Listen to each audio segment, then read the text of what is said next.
வீட்லேயே ரொம்ப சாஃப்டான டேஸ்டான பனானா கேக் எப்படி செய்கிறதுன்னு சொல்லி தர போகிறேன். நான் இன்றைக்கி பண்ணியிருக்கிறது 1/2 கிலோ அளவிலான கேக்கு. முதல்ல இந்த கேக்கு நல்லா வாசனையாக வர்றதுக்கு நல்ல பழுத்த வாழைப்பழமாக 3 எடுத்துக்கிட்டேன். அதை ஒரு பவுலில் போட்டு கட்டிகள் இல்லாமல் நல்லா மசிச்சுக்கணும். அது கூட 4 முட்டை அடித்து ஊற்றி நல்லா பீட் பண்ணி எடுத்துக்கணும். நல்ல நுரை வந்ததுக்கப்புறமா 1/4 கப் சன்ஃப்ளவர் ஆயில் சேர்த்து அதையும் நல்லா பீட் பண்ணிக்கணும்.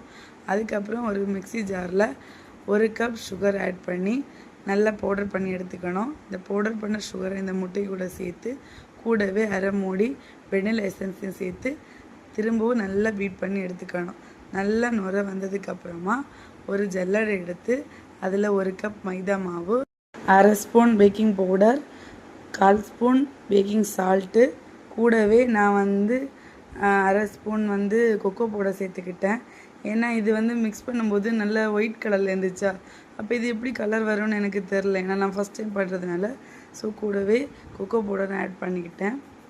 கொக்கோ பவுடர் ஆட் பண்ணதுனால எனக்கு எந்த விதமான டிஃப்ரெண்ட்டும் தெரில. ஸோ அதுக்கப்புறம் நம்ம பீட்டர் யூஸ் பண்ணக்கூடாது. ஒரு ஸ்பூனோ விஸ்கோ வச்சு இந்த மாதிரி லைட்டாக மிக்ஸ் பண்ணி கட்டிகள் எல்லாமே எடுத்துக்கணும். அதுக்கப்புறமா கேக் மேக் பண்ணுற டின்னில் ஆயில் அப்ளை பண்ணி பட்டர் ஷீட் போட்டு இந்த மிக்ஸ் பண்ணி வச்சுருக்க கேக்கு மாவை அதில் ஆட் பண்ணி, எனக்கு ஓவன் இல்லை அதனால நான் இட்லி பாத்திரத்தில் தான் வச்சு பேக் பண்ணேன். ஒரு 30 மினிட்ஸ் பேக் பண்ணதுக்கப்புறம் போய் செக் பண்ணி பார்த்தேன், அது வேகலை. ஸோ ஒரு 10 நிமிஷம் கூட எக்ஸ்ட்ரா வச்சேன். அதுக்கப்புறம் நல்லாவே வந்துடுச்சு. நீங்களே பாருங்கள். ஸோ டோட்டல் எனக்கு 40 நிமிஷம் ஆச்சு இந்த கேக்கு குக் ஆகி வர்றதுக்கு. அதுக்கப்புறம் நான் இந்த கேக்கை கட் பண்ணி பீஸு போட்டேன்.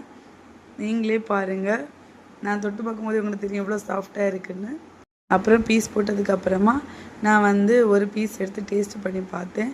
ஒரு 90% நம்ம கடையில் வாங்குகிற மாதிரி எனக்கு இருந்துச்சு. நேற்று பண்ண ப்ரௌனியும் கரெக்டாக பர்ஃபெக்டாக வந்துச்சு, இன்றைக்கி பண்ண பனானா கேக்கும் பர்ஃபெக்டாக வந்துச்சு அப்படின்னு நினச்சி எனக்கு ஒரே ஹாப்பி தான். ஓகே ஃப்ரெண்ட்ஸ், இந்த மாதிரி வீடியோஸ் பார்க்கணுன்னா ஜூய் வெப்ஸ் சேனலில் சப்ஸ்கிரைப் பண்ணி வச்சுக்கோங்க. இது மாதிரி இன்னொரு வீடியோவில், அதுவும் கேக் வீடியோவில் உங்களை பார்க்குறேன். பாய்.